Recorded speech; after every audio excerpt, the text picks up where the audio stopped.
जय जगन्नाथ पिला माने समस्त वीडियो को स्वागत।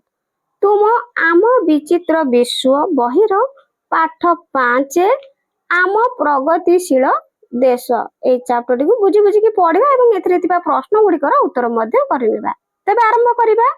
विद्यालय रे एक विशेष दिन से दिन थिला जनवरी 26 आमर साधारणतंत्र दिवस। तारे पिला माने साधारणतंत्र दिवस आमे जनवरी मास 26 तारिख रे पालन करि थाउ।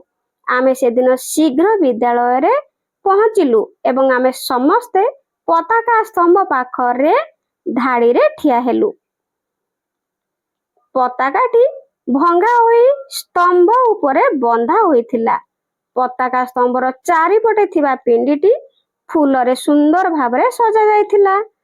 आम प्रधान शिक्षक पताकार रसी टाणिले एवं आमर त्रिरंगा पताका ड्रम वाद्य और समस्त करतालीर ताଳରେ उड़िला। आमे एकाठी उच्च स्वर रे गर्व एकतार सहित जातीय संगीत गान कलु। ताले पिला माने जातीय संगीत गान समय रे आमे समस्ते एकाठी उच्च स्वर रे गर्व एकतार सहित गान करिबा उचित। बुझिला? तुमे जानो कि आम जातीय पताकार ऊपर भाग रे थिबा कमला रंग शक्ति और साहस को, मझिरे थिबा धला रंग सत्य और शांति को एवं केंद्र रे थिबा नील रंगर अशोक चक्र कर्तव्य को दर्शाए। तळे थिबा सबुज रंग विकास और समृद्धि को दर्शाए थाए। ताहले पिला माने एगुडी को मने रखिबो जे देखो एडी ये होची हमर जातीय पताका। जातीय पताकार सर्वोच्च रे बा सबुठारु ऊपरे थिबा एई होची कमला रंग हैला। एहा शक्ति और साहसर प्रतीक अटे। सेही परि मझिरे थिबा धला रंग सत्य और शांतिर प्रतीक अटे एवं केंद्र रे देखो एठी मझिरे बा केंद्र रे थिबा एठी देखो नील रंगर अशोक चक्र जहा कि 24 टी अर विशिष्ट अटे। एई नील रंगर अशोक चक्र कर्तव्य रो प्रतीक अटे। बुझिला? ताहले तळे थिबा देखो सबुज रंगर बा ए जो सबुज रंग रे चित्रित होईची सभा तळे हैला। तो एई सबुज रंग विकास और समृद्धि को दर्शाई थाए। ताहले ए प्रतीक गुडी को पिला माने मने रखिबो। कमला रंग सबुज रंग धला रंग आउ अशोक चक्र रो प्रतीक कोन बुझिला? ताहले दिल्ली रे साधारणतंत्र दिवस पालन तुम माने जानिथिबो। दिल्ली रे मध्ये साधारणतंत्र दिवस अति आडंबर सहकारे पालित करा जाय।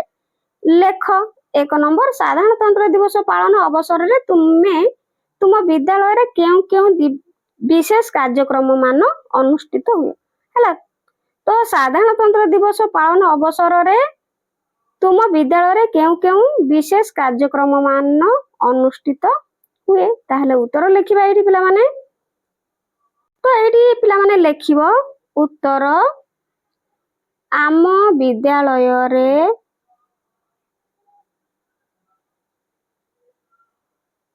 साधारणतंत्र दिवस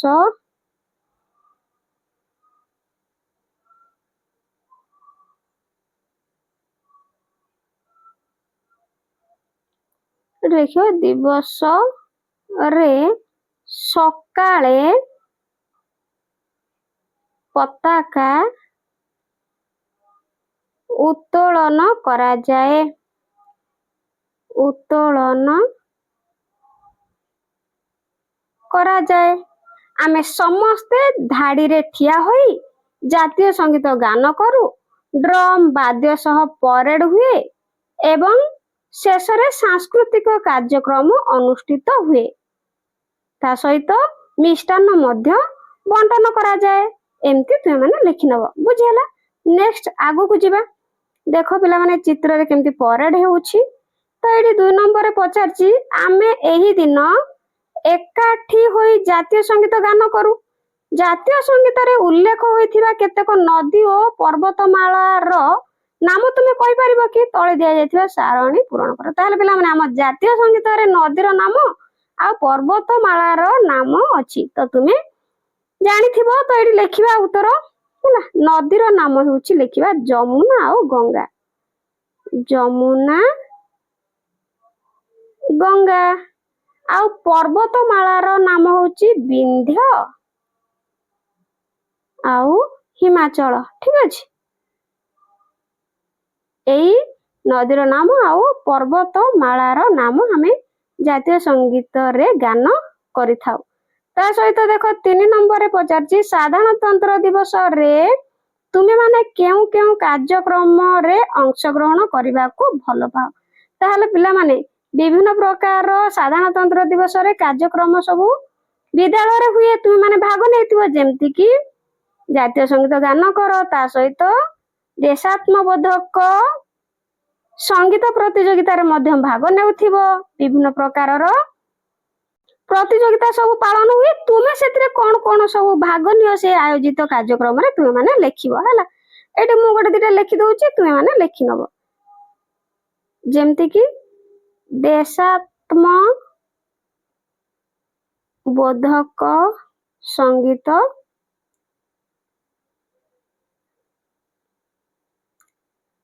କାର୍ଯ୍ୟକ୍ରମ।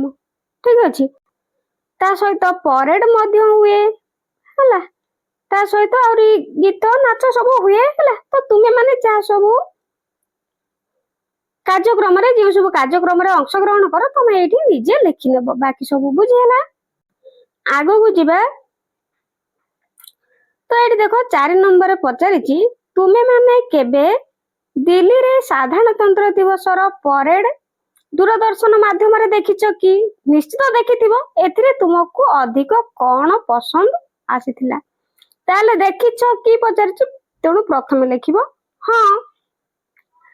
ତାପରେ ଏଥିରେ ଯୋଉ ତୁମକୁ ସବୁ କଣ ଅଧିକ ଭଲ ଲାଗେ, ତ ବିଭିନ୍ନ ପ୍ରକାର ସବୁ ପରେଡ ଦେଖିଥାଉ, ବିଭିନ୍ନ ପ୍ରକାର ନାଚ ଗୀତ, ତା ସହିତ ବିଭିନ୍ନ ପ୍ରକାର ପ୍ରଦର୍ଶନ କରାଯାଇଥାଏ ନା ନାଇଁ କି? ଯେମିତି ଯବାନ ମାନଙ୍କର ଶୃଙ୍ଖଳିତ ମାର୍ଚ୍ଚ ପୋଷ୍ଟ, ତା ସହିତ ସେନାର ଅତ୍ୟାଧୁନିକ ଟ୍ୟାଙ୍କ ହେଲା, ମିସାଇଲ ଏବଂ ଭାରତୀୟ ସେନାର ବିଭିନ୍ନ ପ୍ରକାର ସବୁ କୌତୁହଳପୂର୍ଣ୍ଣ ଦେଖ ନା ନାଇଁ କାର୍ଯ୍ୟକ୍ରମ, ତ ସେଗୁଡିକ ଲେଖିବ। ତାହେଲେ ଏଠି ଲେଖ, ମୁଁ ଲେଖିଦେଇଛି ଦେଖ ହଁ। ତା ସହିତ ଲେଖିବ ସାମରିକ ଶକ୍ତିର ପ୍ରଦର୍ଶନ ହେଲା, ସାମରିକ ଶକ୍ତିର ପ୍ରଦର୍ଶନ ହେଲା। ଯାହାକି ପିଲାମାନେ ଟିକେ ଆ ବିଷୟରେ ମୁଁ କହୁଛି, ତୁମେ ମାନେ ଶୁଣ।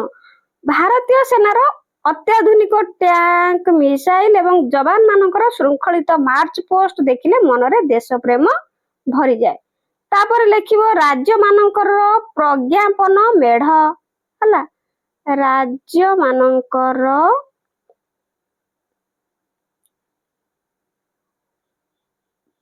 ପ୍ରଜ୍ଞାପନ ମେଢ ହେଲା। ତ ବିଭିନ୍ନ ପ୍ରକାର ମେଢ ପିଲାମାନେ ବହୁତ ସୁନ୍ଦର ଲାଗେ, ଯାହାକି ଆମେ ଦୂରଦର୍ଶନରେ ଦେଖିଥାଉ। କେହି ମଧ୍ୟ ଦିଲ୍ଲୀ ଯାଇ ମଧ୍ୟ ଦେଖିଥାନ୍ତି। ଠିକ ଅଛି, ତ ବିଭିନ୍ନ ପ୍ରକାର ରାଜ୍ୟର କଳା, ସଂସ୍କୃତି ଓ ପରମ୍ପରାକୁ ନେଇକି ପ୍ରସ୍ତୁତ ହେଉଥିବା ମେଢ ଗୁଡିକ ଅତି ସୁନ୍ଦର। ବିଶେଷ କରି ଓଡିଶାର କଳା ସଂସ୍କୃତି, ଯେପରିକି ରଘୁରାଜପୁରର ପଟ୍ଟଚିତ୍ର ଓ କୋଣାର୍କ ମନ୍ଦିରର ଝଲକ ଦେଖିଲେ ବହୁତ ଖୁସି ଲାଗେ। ତ ହେଡଲାଇନ ଏମିତି ଲେଖିବ ହେଲା। ତା ସହିତ ଲେଖିବ କଣ, ବାୟୁସେନା। ବାୟୁସେନା, ତାହେଲେ ବାୟୁସେନାରେ ଆମେ କଣ ଦେଖ ନା, ଯେତେବେଳେ ଯୁଦ୍ଧ ବିମାନ ଗୁଡିକ ଆକାଶରେ ବିଭିନ୍ନ କଳା କୌଶଳ ପ୍ରଦର୍ଶନ କରନ୍ତି ଏବଂ ତ୍ରିରଙ୍ଗା ସୃଷ୍ଟି କରନ୍ତି, ସେଇଟା ସବୁଠାରୁ ରୋମାଞ୍ଚକର ଦୃଶ୍ୟ ବା ଅତି ସୁନ୍ଦର ଦୃଶ୍ୟ ହୋଇଥାଏ। ଠିକ ଅଛି, ତାପରେ ଲେଖିବ ସାହସୀ ଶିଶୁ ପୁରସ୍କାର। ଶେଷରେ ଲେଖିବ ସାହସୀ ଶିଶୁ ପୁରସ୍କାର। ବୁଝିଲା, ଛୋଟ ଛୋଟ ପିଲାମାନେ ସେମାନଙ୍କର ବୀରତ୍ୱ ପାଇଁ ହାତୀ ଉପରେ ବସି ଆସିବା ଦୃଶ୍ୟ ମଧ୍ୟ ବହୁତ ପ୍ରେରଣାଦାୟକ। ତାହେଲେ ଏଇଭଳି ତୁମେ ମାନେ ଲେଖିନେବ। ବୁଝିହେଲା। ତାହେଲେ ଏଠି ଦେଖ କାର୍ଯ୍ୟ 1ରେ ଦେଇଛି ତୁମ ରାଜ୍ୟର ପ୍ରଜ୍ଞାପନ ମେଢ ଗୁଡିକ ବିଷୟରେ ଆଲୋଚନା କର ଏବଂ ସେଥିରେ ପ୍ରଦର୍ଶିତ ଭିନ୍ନ ଭିନ୍ନ ଦୃଶ୍ୟର ତାଲିକା କର। ଏହାର ଏକ ପୋଷ୍ଟର କିମ୍ବା ମଡେଲ ତିଆରି କର। ତାହେଲେ ପିଲାମାନେ ଏଠି ଉତ୍ତର କହିଦଉଛି, ତୁମେ ମାନେ ମଡେଲ ମଧ୍ୟ ତିଆରି କରିବ ହେଲା। ଉତ୍ତରରେ ଲେଖିବ, ମୁଁ ଡାକି ଦଉଛି, ତୁମେ ମାନେ ଲେଖିନିଅ। ଓଡିଶା ପାଇଁ ଉଦାହରଣ। ଓଡିଶାର ପ୍ରଜ୍ଞାପନ ମେଢରେ ସାଧାରଣତଃ ମନ୍ଦିର କଳା ଯେପରିକି କୋଣାର୍କ କିମ୍ବା ଶ୍ରୀମନ୍ଦିର ଆମର ଶ୍ରୀ ଜଗନ୍ନାଥ ମନ୍ଦିର ଯାହାକି ପୁରୀର, ତା ସହିତ ଓଡ଼ିଶୀ ନୃତ୍ୟ, ଡଙ୍ଗା ଭସା ପରମ୍ପରା କିମ୍ବା ଆଦିବାସୀ ସଂସ୍କୃତି ପ୍ରଦର୍ଶିତ ହୋଇଥାଏ। ଲେଖି ସାରିଲ, ଏମିତି ତୁମେ ମାନେ ଲେଖିବ। ତା ସହିତ ଏହାର ପୋଷ୍ଟର କିମ୍ବା ମଡେଲ ମଧ୍ୟ ତିଆରି କର। ବୁଝିହେଲା? ତ ଦେଖ ପିଲାମାନେ ଏଠି କେମିତି ତିଆରି କରୁଛନ୍ତି ଚିତ୍ରରେ। ତାପରେ ଦେଖ, ଆମେ ନୂଆଦିଲ୍ଲୀରେ ସାଧାରଣତନ୍ତ୍ର ଦିବସ ପରେଡ ଦେଖିବାର ମଜା ନେଇଥିଲୁ। ଆକାଶରେ ଉଡୁଥିବା ଯୁଦ୍ଧ ବିମାନ, ରାଜ୍ୟର ପ୍ରଜ୍ଞାପନ ମେଢ ଏବଂ ସାଂସ୍କୃତିକ କାର୍ଯ୍ୟକ୍ରମ। ପରେଡରେ ଭାରତୀୟ ପ୍ରତିରକ୍ଷା ବାହିନୀ, ସ୍ଥଳସେନା, ନୌସେନା, ବାୟୁସେନା, ଅର୍ଦ୍ଧ ସାମରିକ ବାହିନୀ ଏବଂ ଅନ୍ୟାନ୍ୟ ବିଭାଗର ବାହିନୀଙ୍କ କାର୍ଯ୍ୟ ପ୍ରଦର୍ଶିତ ହେଉଥିଲା। ଆମେ ଶିକ୍ଷକଙ୍କୁ ପଚାରିଲୁ, ଜାନୁଆରୀ 26ରେ କାହିଁକି ସାଧାରଣତନ୍ତ୍ର ଦିବସ ପାଳନ କରାଯାଏ? ତ ସେମାନେ ପଚାରିଲେ ତାଙ୍କ ଶିକ୍ଷକଙ୍କୁ। ତାହେଲେ ଦେଖ, ଏଇଠି ତାର ଉତ୍ତର ଲେଖା ହେଇଛି। ତୁମେ ଜାଣିଛ କି 1947 ମସିହା ଅଗଷ୍ଟ 15 ତାରିଖରେ ଭାରତ ସ୍ୱାଧୀନ ହୋଇଥିଲା। ଏହା ପୂର୍ବରୁ ଆମ ନିଷ୍ପତ୍ତି ନେବାରେ ଆମର ଅଧିକାର ନଥିଲା। ଅନେକ ବୀର ପୁରୁଷ ଭାରତକୁ ସ୍ୱାଧୀନ କରିବା ପାଇଁ କଠିନ ସଂଘର୍ଷ କରିଥିଲେ। ଆମେ ପ୍ରତିବର୍ଷ ସେମାନଙ୍କ ଅବଦାନକୁ ମନେ ପକାଇ ଏହି ସ୍ୱାଧୀନତା ଦିବସ ପାଳନ କରୁ। ଆମେ ସ୍ୱାଧୀନତା ଦିବସ ଆନନ୍ଦର ସହିତ ପାଳନ କରୁ। ତାହେଲେ ପିଲାମାନେ ଏଇଠି ମଧ୍ୟ ତୁମେମାନେ ମନେ ରଖିବ ହେଲା। ଏଇଟା ମଧ୍ୟ କ୍ୱେଶ୍ଚିନ୍ ତୁମମାନଙ୍କର ଆସିପାରେ। ଏହି ଦିନ ଆମ ଦେଶ ସ୍ୱାଧୀନ ହୋଇଥିଲା। ପ୍ରିୟା ପଚାରିଲା, ଏହାର ଅର୍ଥ କ'ଣ? ସମସ୍ତେ ଯାହା ଚାହିଁବେ ତାହା କରିପାରିବେ? ଶିକ୍ଷକ କହିଲେ, କଳ୍ପନା କର, ଯଦି କୌଣସି ନିୟମ ନଥାନ୍ତା ତେବେ କ'ଣ ହୋଇଥାନ୍ତା? ତାହେଲେ ସେହିପରି ଏକ ଦେଶ ଶୃଙ୍ଖଳିତ ଭାବରେ ଚାଲିବା ପାଇଁ ଆମ ଦେଶ ପାଇଁ ଏକ ଯୋଜନା ଓ ନିୟମାବଳୀ ପ୍ରସ୍ତୁତ କଲୁ, ଯାହାକି 1950 ମସିହା ଜାନୁଆରୀ 26 ତାରିଖରେ ଆମେ ସମ୍ବିଧାନ ନାମକ ଏକ ବିଶେଷ ନିୟମାବଳୀ ପୁସ୍ତକକୁ ଅନୁସରଣ କରିବାକୁ ନିଷ୍ପତ୍ତି ନେଇଥିଲୁ। ଏହି କାରଣରୁ ଆମେ ପ୍ରତିବର୍ଷ 26 ଜାନୁଆରୀକୁ ଭାରତର ଗଣତନ୍ତ୍ର ଦିବସ ବା ସାଧାରଣତନ୍ତ୍ର ଦିବସ ରୂପେ ପାଳନ କଲୁ। ତ ଏଇଗୁଡ଼ିକ ସବୁ ପିଲାମାନେ ମନେ ରଖିବ। ଠିକ ଅଛି। ତାପରେ ଦେଖ, ଲେଖ 1 ନମ୍ବର, ତୁମ ବିଦ୍ୟାଳୟରେ ସ୍ୱାଧୀନତା ଦିବସରେ କି କି କାର୍ଯ୍ୟକ୍ରମ ଅନୁଷ୍ଠିତ ହୁଏ? ତାହେଲେ ପିଲାମାନେ ତୁମ ବିଦ୍ୟାଳୟରେ ସବୁ କ'ଣ କ'ଣ କାର୍ଯ୍ୟକ୍ରମ ମାନ ଅନୁଷ୍ଠିତ ହୁଏ? ଏଇଠି ଲେଖିବ ପିଲାମାନେ, ସ୍ୱାଧୀନତା ଦିବସରେ ସବୁ କ'ଣ କ'ଣ କାର୍ଯ୍ୟକ୍ରମ ଅନୁଷ୍ଠିତ ହୁଏ ହେଲା। ଲେଖିବ ଉତ୍ତର, ସ୍ୱାଧୀନତା ଦିବସ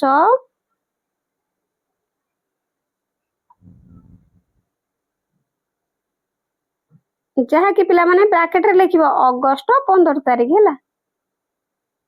ଅଗଷ୍ଟ 15 ତାରିଖରେ ଆମେ ପତାକା ଉତ୍ତୋଳନ କରୁ। ଆମେ ପତାକା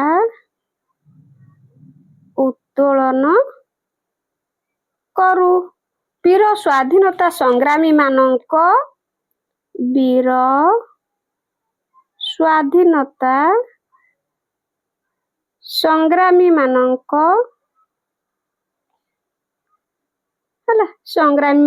ଅବଦାନ ବିଷୟରେ ଭାଷଣ ଦିଆଯାଏ ଏବଂ ମିଷ୍ଟାନ୍ନ ବା ମିଠା ବଣ୍ଟନ କରାଯାଏ। ଏମିତି ତୁମେମାନେ ଲେଖିନେବ। ଠିକ ଅଛି। ତାହେଲେ ଦେଖ, କାର୍ଯ୍ୟ 2, ତୁମ ବିଦ୍ୟାଳୟରେ ପାଳନ କରାଯାଉଥିବା 5ଟି ନିୟମ ଲେଖ। ଯଦି ତୁମେ ଆଉ ଗୋଟିଏ ନୂତନ ନିୟମ ତିଆରି କର ତେବେ ତାହା କ'ଣ ହେବ? ତାହେଲେ ପିଲାମାନେ 5ଟି ନିୟମ ଲେଖିବା ଏଠି ବିଦ୍ୟାଳୟର। ମୁଁ ଏଠି ଲେଖିଦେଉଛି, ତୁମେମାନେ ଲେଖିନେବ। ଠିକ ଅଛି। 1ରେ ଲେଖିବ, ଠିକ ସମୟରେ ବିଦ୍ୟାଳୟ ଆସିବା। ଠିକ ସମୟରେ ବିଦ୍ୟାଳୟ ଆସିବା। ଡେରିରେ କେବେ ଆସ କି? ଆସିଲେ କ'ଣ ପନିଶମେଣ୍ଟ ଦିଆଯାଏ? ଆଣ୍ଠେଇ ଦିଆଯାଏ ନା ନାହିଁ? ତେଣୁ ନିୟମ ହେଉଛି ଠିକ ସମୟରେ ବିଦ୍ୟାଳୟ ଆସିବା। 1। 2ରେ ବିଦ୍ୟାଳୟ ପୋଷାକ ପିନ୍ଧିବା। ବିଦ୍ୟାଳୟ ପୋଷାକ ପିନ୍ଧିବା।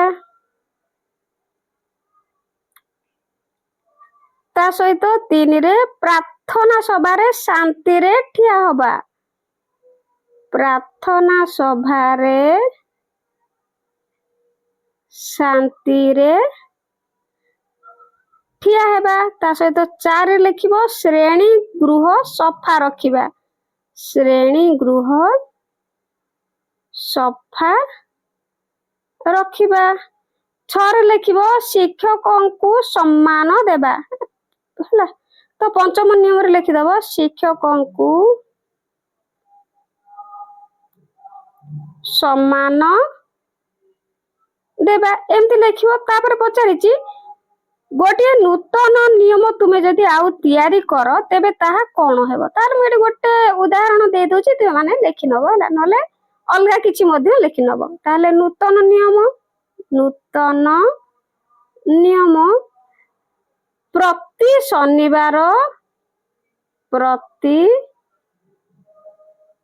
ଶନିବାର ଦିନ ସମସ୍ତେ ଗଛରେ ପାଣି ଦେବା। ବୁଝିଲା? ପାଣି ଦେବା। ତୁମେ ମାନେ ଯଦି ଆଉ କିଛି ଅଲଗା ନିୟମ ଲେଖିବାକୁ ଚାହୁଁଛ ଏଠି ଲେଖିପାରିବ। ଠିକ ଅଛି, ନେକ୍ସଟ ଆଗକୁ ଯିବା। ଆମେ ଭାରତ ବିଷୟରେ ଅଧିକ ଜାଣିବାକୁ ଚାହିଁଥିଲୁ। ଶିକ୍ଷକ ପଚାରିଲେ ତୁମେ କେବେ ଆମ ଦେଶର ମୁଦ୍ରା କିମ୍ବା ନୋଟ ଦେଖିଛ କି? ନେକ୍ସଟ ଆଗକୁ ଯିବା। ମୁଦ୍ରା କିମ୍ବା ନୋଟ ଭିତରେ ଭାରତକୁ ଖୋଜ। ତାହେଲେ ପିଲାମାନେ ତୁମେ ମୁଦ୍ରା ନେବ କିମ୍ବା କିଛି ନୋଟ ନେବ। ଏଠି ଯେମିତି ଦେଖ ଦେଇଛି 10 ଟଙ୍କିଆ ନୋଟ, ତା ଭିତରେ ତୁମେ ମାନେ ସବୁ ପର୍ଯ୍ୟବେକ୍ଷଣ କରିବ କଣ କଣ ରହିଛି। ହେଲା, ମୁଦ୍ରା ଆଉ ନୋଟ ଭିତରେ ଭାରତକୁ ଖୋଜିବ। ବୁଝିହେଲା? ତାହେଲେ ଦେଖ ଯେକୌଣସି ଭାରତୀୟ ମୁଦ୍ରା କିମ୍ବା ନୋଟ ନିଅ ଏବଂ ତାହାକୁ ଭଲ ଭାବରେ ପର୍ଯ୍ୟବେକ୍ଷଣ କର। ତାପରେ ନିମ୍ନରେ ଦିଆଯାଇଥିବା ସାରଣୀ ପୂରଣ କର। ତାହେଲେ ଏଇଠି କଣ ସବୁ ପଚାରିଛି ଦେଖିବା ଏବଂ ତାର ଉତ୍ତର ଦେବା। କଣ ପର୍ଯ୍ୟବେକ୍ଷଣ କରିବା, ତୁମେ କଣ ପାଇଲ? ତାହେଲେ ପିଲାମାନେ ନୋଟର ମୂଲ୍ୟ କେତେ ହବ? ଦିଟା 10 ଟଙ୍କିଆ ଦେଇଛି। ଏଠି ଦେଖ ଦିଟା 10 ଟଙ୍କିଆ ଦେଇଛି ନା ନାଇଁ? ତାହେଲେ ନୋଟର ମୂଲ୍ୟ କଣ ପାଇଲ? 20 ଟଙ୍କା।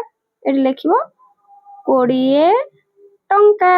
ନେକ୍ସଟ ନୋଟର ରଙ୍ଗ। ତାହେଲେ ନୋଟର ପିଲାମାନେ ରଙ୍ଗ ଲେଖିଦବ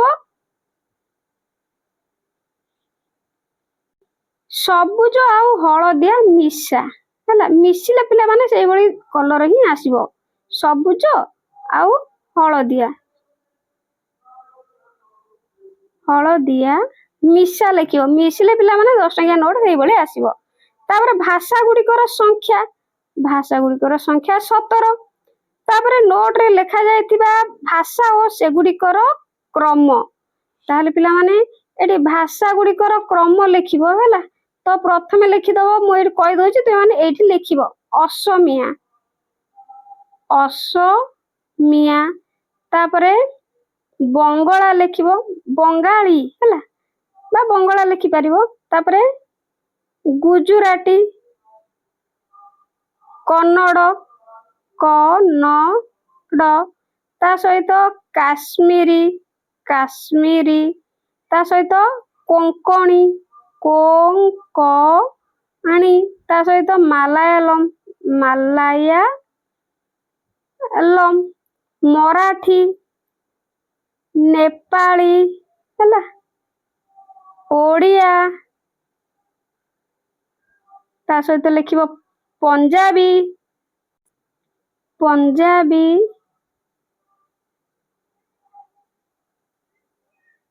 ସଂସ୍କୃତ, ତାମିଲ, ତେଲୁଗୁ ଏବଂ ଉର୍ଦ୍ଦୁ। ହେଲା, ଉର୍ଦ୍ଦୁ।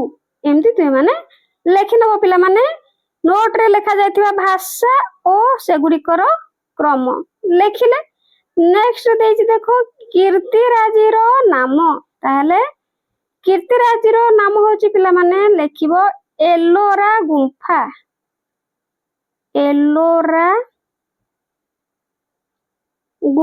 ନେକ୍ସଟ ନୋଟରେ ଦେଖା ଯାଉଥିବା ସଂକେତ ତୁମେ ଜାଣିଥିବ।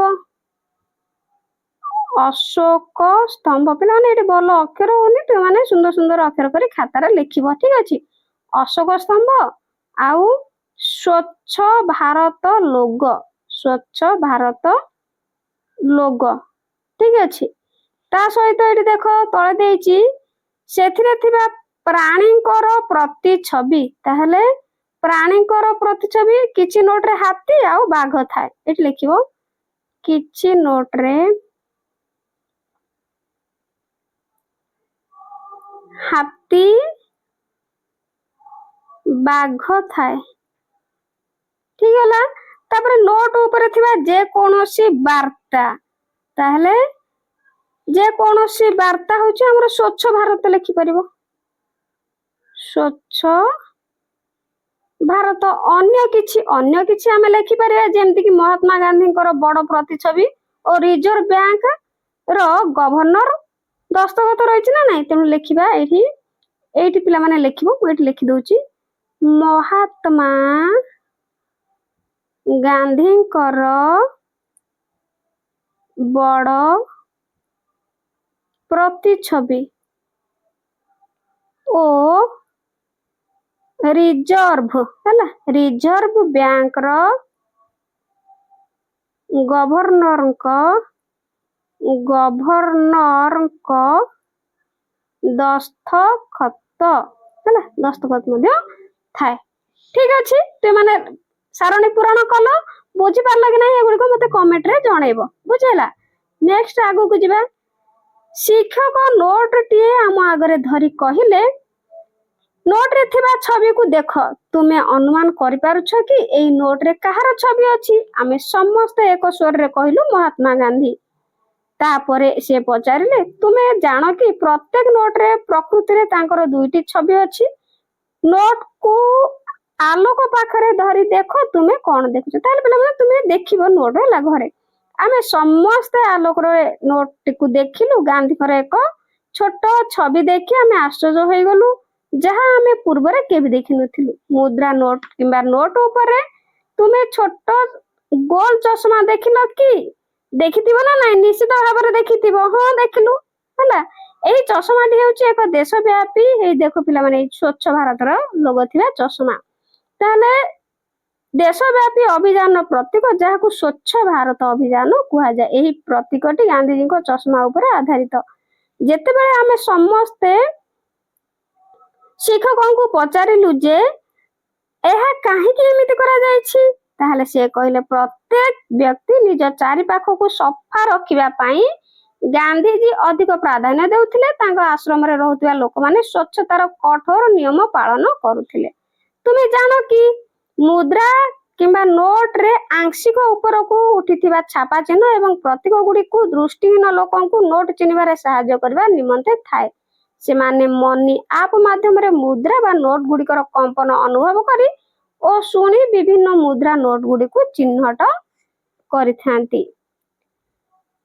ବୁଝିହେଲା? ତାହେଲେ ଆଗକୁ ଯିବା। ଏକ ବୃତ୍ତାକାର ପିଣ୍ଡି ଉପରେ ଠିଆ ହୋଇଥିବା ତିନୋଟି ସିଂହକୁ ଭଲ ଭାବରେ ଦେଖ। ଏଇଠି ଦେଖ ପିଲାମାନେ, ଏହା ହେଉଛି ଭାରତର ଜାତୀୟ ସଙ୍ଗୀତ, ଯାହା ଶକ୍ତି, ସାହସ ଓ ଆତ୍ମବିଶ୍ୱାସର ପ୍ରତୀକ। ସିଂହମାନଙ୍କ ତଳେ ତୁମେ ଅଶୋକ ଚକ୍ର ମଧ୍ୟ ଦେଖିପାରିବ। ତୁମେ ଏହାକୁ ଅନେକ ସ୍ଥାନରେ ଏବଂ ବିଭିନ୍ନ ନଥିପତ୍ରରେ ମଧ୍ୟ ଦେଖିପାରିବ। ଏହା ତମ ଆଧାର କାର୍ଡରେ ମଧ୍ୟ ରହିଛି। ନେକ୍ସଟ ଦେଖ, ତୁମେ ଜାଣ କି ବହୁଦିନ ପୂର୍ବେ ଭାରତର ବିସ୍ତୃତ ଅଞ୍ଚଳରେ ସିଂହମାନେ ମୁକ୍ତ ଭାବରେ ବିଚରଣ କରୁଥିଲେ। ବର୍ତ୍ତମାନ ଏହି ସିଂହମାନେ କେବଳ ଗୁଜରାଟର ଗିର୍ ଜଙ୍ଗଲରେ ଦେଖାଯାଆନ୍ତି। ପ୍ରାୟ 150 ବର୍ଷ ପୂର୍ବେ ସେମାନଙ୍କ ସଂଖ୍ୟା କିଛି ଡଜନ ମଧ୍ୟରେ ସୀମିତ ଥିଲା। ଆମ ଦେଶର ସିଂହ ସଂରକ୍ଷଣ ପାଇଁ ବହୁତ ପ୍ରୟାସ କରାଯାଇଛି ଏବଂ ଏହା ଗର୍ବର ବିଷୟ ଯେ ଆଜି ଭାରତକୁ ଜଙ୍ଗଲ ଗୁଡିକରେ ଶହ ଶହ ସିଂହ ଭାରତରେ ଅଛନ୍ତି, ଜଙ୍ଗଲ ଗୁଡିକରେ। ବୁଝିହେଲା? ତାହେଲେ ଆଗକୁ ଯିବା। କାର୍ଯ୍ୟ 4, ତୁମ ବିଦ୍ୟାଳୟ ପାଇଁ ଏକ ପ୍ରତୀକର ପରିକଳ୍ପନା କର। ଏହାକୁ ସ୍ୱତନ୍ତ୍ର କରିବା ପାଇଁ ତୁମେ ଚାହୁଁଥିବା ବାର୍ତ୍ତାକୁ ପ୍ରତୀକ, ଶବ୍ଦ, ଆକୃତି ଏବଂ ରଙ୍ଗ ମାଧ୍ୟମରେ କିପରି କରିବ ସେ ବିଷୟରେ ଚିନ୍ତା କର। ତାହେଲେ ପିଲାମାନେ ଏଇଟା ତୁମେ ମାନେ ନିଜେ କରିବ। ଯେମିତିକି ଉଦାହରଣ ମୁଁ ଗୋଟେ ଦେଇଦଉଛି, ଏକ ଖୋଲା ବହି ସହିତ ଉଦିତ ସୂର୍ଯ୍ୟଙ୍କ ଚିତ୍ର କରିପାରିବ ହେଲା। ତୁମେ ମାନେ ଏଇଟା କରିବ ଚିତ୍ର। ଏକ ଖୋଲା ବହି ସହିତ ଉଦିତ ସୂର୍ଯ୍ୟଙ୍କ ଚିତ୍ର। ସୂର୍ଯ୍ୟଙ୍କ ଚିତ୍ର ତ ଏଗୁଡିକ ତୁମେ କରିବ, କାହିଁକି ନା ଦେଖ ଆଉ ଥରେ ପ୍ରଶ୍ନ ପଚାର ବୁଝେଇ ଦଉଛି। ତ ତୁମ ବିଦ୍ୟାଳୟ ପାଇଁ ଏକ ପ୍ରତୀକର ପରିକଳ୍ପନା କରିବ। ତୁମ ବିଦ୍ୟାଳୟରେ ସେଟାକୁ ନେଇକି ଲଗେଇବ। ଏହାକୁ ସ୍ୱତନ୍ତ୍ର କରିବା ପାଇଁ ତୁମେ ଚାହୁଁଥିବା ବାର୍ତ୍ତାକୁ ପ୍ରତୀକ, ଶବ୍ଦ, ଆକୃତି ଏବଂ ରଙ୍ଗ ମାଧ୍ୟମରେ କିପରି କରିବ ସେ ବିଷୟରେ ଚିନ୍ତା କର। ତ ତୁମେ ଉତ୍ତରରେ କରିଦବ। ଏଇଠି ହେଲା ଗୋଟେ ଚିତ୍ର କରିବା ପାଇଁ ଏଠି କହିଛି, ଯାହାକି ତୁମେ ମାନେ କରିବ। ଏକୁ ଖୋଲା ବହି ସହିତ ଉଦିତ ସୂର୍ଯ୍ୟଙ୍କ ଚିତ୍ର ତୁମେ ମାନେ କରିପାରିବ। ବୁଝିହେଲା? ତାହେଲେ ଆଗକୁ ଯିବା। ସଂକେତ ଯାହା ସୂଚାଇଥାଏ। ଆମେ କିଏ ଏବଂ ଭାରତର ନାଗରିକ ହିସାବରେ ଆମେ କାହିଁକି ଗର୍ବିତ, ତାହା ପ୍ରତୀକ ପରି ଆମର ଜାତୀୟ ସଙ୍ଗୀତ ଗୁଡ଼ିକ ଆମକୁ ମନେ ପକାଇ ଦେଇଥାଏ।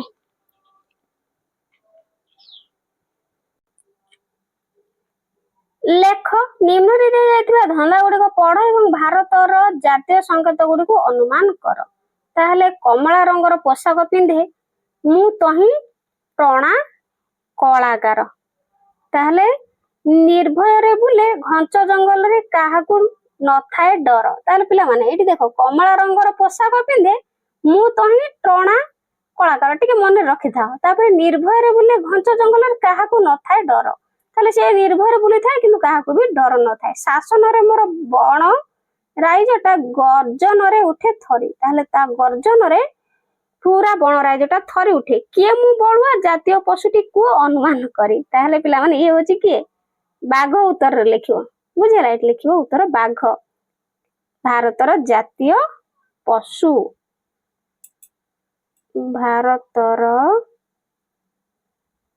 ଜାତୀୟ ପଶୁ। ଏଠି ଲେଖିବନି ପିଲାମାନେ, ଅସୁବିଧା ହଉଛି, ତୁମେ ମାନେ ଲେଖିବ। ବୁଝିଲା? ତାପରେ ଏପଟେ ଡାହାଣକୁ ଆସ। ବର୍ଷା କାଳରେ ସକାଳ ଆଲୋକେ ଦେଖ ତୁମେ ମୋର ନାଚ। ତାହେଲେ ବର୍ଷାରେ ହେଲା ସକାଳ ଆଲୋକରେ ନାଚ ଦେଖ। କେତେ ମନଲୋଭା ଦେଖାଯାଏ ମୋର ସବୁଜ ଓ ନୀଳ ପୁଚ୍ଛ। ତାହେଲେ ତୁମେ ମାନେ ବୁଝିପାରିଥିବ। ଏଠି ମଥାରେ ମୁକୁଟ ପାଉଥାଏ ଶୋଭା ଡେଙ୍ଗା ନୁହେଁ ଖଞ୍ଜ। ତୁମେ ଦେଖିଦେଲେ ପୁଲକିତ ହୁଏ ଯେବେ ମୁଁ ନଚାଏ ଲାଞ୍ଜ। କୁହ ମୁଁ କିଏ? ତାହେଲେ ପିଲାମାନେ କିଏ ଇଏ? ଠିକ ଉତ୍ତରଟି ଯିଏ କହିବ ବୁଦ୍ଧିମାନ ପିଲା ସିଏ ହୋଇବ। ତୁମେ ମାନେ ନିଶ୍ଚିତ ଭାବରେ ଜାଣିଥିବ, ହେଲା, ଜାଣିପାରୁଥିବ। ଉତ୍ତର ଲେଖିବ ଏଠି ମୟୂର। ମୟୂର ଯେ କି ଭାରତର ଜାତୀୟ ପକ୍ଷୀ ଏଠି ଲେଖିନବ। ବୁଝିହେଲା? ତ ଏଠି ଦେଖ ଦେଇଦେଇଛି ଏଠି ଭାରତର ପଶୁ ଆଉ ଏଠି ଭାରତର ଜାତୀୟ ପକ୍ଷୀ। ହେଲା, ବାଘ, ମୟୂର, ଯାହାକି ଟିକେ ପୂର୍ବରୁ ଆଲୋଚନା କଲି। ତା ସହିତ ଦେଖ ଆଲୋଚନା କର। ଯଦି ଆମକୁ ଆମ ଦେଶ ପାଇଁ ଏକ ଜାତୀୟ ଫଳ ବାଛିବାକୁ ପଡେ ତେବେ ତୁମେ କେଉଁ ଫଳ ଲେଖିବ ଓ କାହିଁକି? ତାହେଲେ ପିଲାମାନେ ଯଦି ଆମକୁ ଆମ ଦେଶ ପାଇଁ ଏକ ଜାତୀୟ ଫଳ ବାଛିବାକୁ ପଡେ ତେବେ ତୁମେ କେଉଁ ଫଳ ଲେଖିବ ଆଉ କାହିଁକି? ତାହେଲେ ପିଲାମାନେ ଆମେ ଲେଖିବା ନିଶ୍ଚିତ ଭାବରେ ଉତ୍ତରରେ କଣ? ଆମ୍ବ। ହେଲା, ତାହେଲେ କାରଣ ଲେଖିବ ପୁଣି। ଏହା ଭାରତରେ ବହୁଳ ପରିମାଣରେ ବା ବହୁଳ ଭାବରେ ମିଳେ ଏବଂ ଏହାର ସ୍ୱାଦ ସମସ୍ତଙ୍କୁ ପସନ୍ଦ। ଏମିତି ତୁମେ ମାନେ ଲେଖିବ। ହେଲା, ନେକ୍ସଟ ଖୋଜି ବାହାର କର। ରାଜ୍ୟ ଗୁଡ଼ିକର ମଧ୍ୟ କିଛି ସଂକେତ ଅଛି। ତୁମ ଶିକ୍ଷକଙ୍କ ସାହାଯ୍ୟରେ ତୁମ ରାଜ୍ୟର ନିମ୍ନଲିଖିତ ସଂକେତ ଗୁଡ଼ିକ ଖୋଜ। ତାହେଲେ ପିଲାମାନେ ଏଠି କହିଦଉଛି, ତୁମେ ମାନେ ଲେଖିନେବ। ରାଜ୍ୟ ପଶୁ। ରାଜ୍ୟ ପଶୁ ତୁମେ ମାନେ ଜାଣିଥିବ ନିଶ୍ଚିତ ଭାବରେ ସମ୍ବର। ଠିକ ଅଛି। ନେକ୍ସଟ ରାଜ୍ୟ ବୃକ୍ଷ। ରାଜ୍ୟ ବୃକ୍ଷ ଅଶ୍ୱତ୍ଥ। ହେଲା, ଅଶ୍ୱତ୍ଥ। ନେକ୍ସଟ ରାଜ୍ୟ ପକ୍ଷୀ। ରାଜ୍ୟ ପକ୍ଷୀ ପିଲାମାନେ କିଏ? ଲେଖୁଛି, ତୁମେ ମାନେ ଗେସ୍ କରିବ। ହେଲା, ଭଦ। ଗେସ୍ କରିସାରିଲ? କଣ ପିଲାମାନେ? ଭଦଳିଆ। ଠିକ ଅଛି, ଭଦଳିଆ। ନେକ୍ସଟ ରାଜ୍ୟ ଫୁଲ। ରାଜ୍ୟ ଫୁଲ ହଉଛି ପିଲାମାନେ ଅଶୋକ ଫୁଲ। ଅଶୋକ ଫୁଲ। ବୁଝିହେଲା? ଆଗକୁ ଯିବା। ଅଙ୍କନ କର। ତାହେଲେ ଏଠି ଚିତ୍ର ଅଙ୍କନ କରିବ ପିଲାମାନେ। କଣ ଅଙ୍କନ କରିବ ପଢିବା। ତୁମ ବିଦ୍ୟାଳୟ ପାଖରେ ଗୋଟିଏ ଗଛ, ପକ୍ଷୀ, ପଶୁ, ଫୁଲ କିମ୍ବା ବସ୍ତୁକୁ ଚିହ୍ନଟ କରିବ। ତୁମ ବିଦ୍ୟାଳୟର ସଂକେତ ଭାବରେ ଗୋଟିକୁ ବାଛ, ଏହାର ଚିତ୍ର ଆଙ୍କି ଏହା କାହିଁକି ତୁମ ବିଦ୍ୟାଳୟର ସଂକେତ ହୋଇପାରେ ସେଇ ବିଷୟରେ ଗୋଟେ ଧାଡି ଲେଖ। ତାହେଲେ ତୁମେ ଏଠି ଚିତ୍ର ଅଙ୍କନ କରିବ ହେଲା। ଏଗୁଡିକ ନିଜ ତୁମେ କରିବ। ନେକ୍ସଟ, ଆମ ସମୃଦ୍ଧ ସଂସ୍କୃତି। ଏକ ମୁଦ୍ରା ବା ନୋଟକୁ ଭଲ ଭାବରେ ଦେଖିବା ପରେ ଆମେ ଜାଣିପାରିଲୁ ଯେ ଭାରତରେ ଅନେକ ଭାଷାଭାଷୀର ଲୋକ ବାସ କରନ୍ତି। ପ୍ରତ୍ୟେକ ଭାଷା ତାର ନିଜସ୍ୱ ଇତିହାସ, ସଙ୍ଗୀତ ଓ କାହାଣୀରେ ସମୃଦ୍ଧ। ଆମ ଦେଶରେ ପ୍ରାୟ 1000ରୁ ଅଧିକ ଭାଷାରେ ଲୋକେ କଥାବାର୍ତ୍ତା କରନ୍ତି। ତାହେଲେ ପିଲାମାନେ ଆମ ଦେଶରେ 1000ରୁ ଅଧିକ ପ୍ରାୟ ହେଲା ଲୋକମାନେ ଭାଷାରେ କଥାବାର୍ତ୍ତା କରନ୍ତି। ତାହେଲେ ଦେଖ, ତାହେଲେ ପିଲାମାନେ କାର୍ଯ୍ୟ 5 1 ନମ୍ବର, ତୁମ ଶ୍ରେଣୀର ଶିକ୍ଷାର୍ଥୀ ମାନଙ୍କର ଆଞ୍ଚଳିକ କଥିତ ଭାଷା ଗୁଡିକର ନାମ ଲେଖ। ତ ପିଲାମାନେ ତୁମେ ନିଶ୍ଚିତ ଭାବରେ ଜାଣିଥିବ ତୁମ ସ୍କୁଲରେ ବା ବିଦ୍ୟାଳୟରେ ଯେଉଁ ଶିକ୍ଷକ ଶିକ୍ଷୟିତ୍ରୀ ମାନେ ଅଛନ୍ତି ସେମାନେ ବିଭିନ୍ନ ଆଞ୍ଚଳିକ କଥିତ ଭାଷା ଗୁଡିକ କୁହନ୍ତି। ଠିକ ଅଛି, ତ ଏଠି ମୁଁ ଲେଖୁଛି, ତୁମେ ମାନେ ଲେଖିବ। ଉତ୍ତର ଓଡ଼ିଆ ହେଲା, ଓଡ଼ିଆ, ତା ସହିତ ସମ୍ବଲପୁରୀ,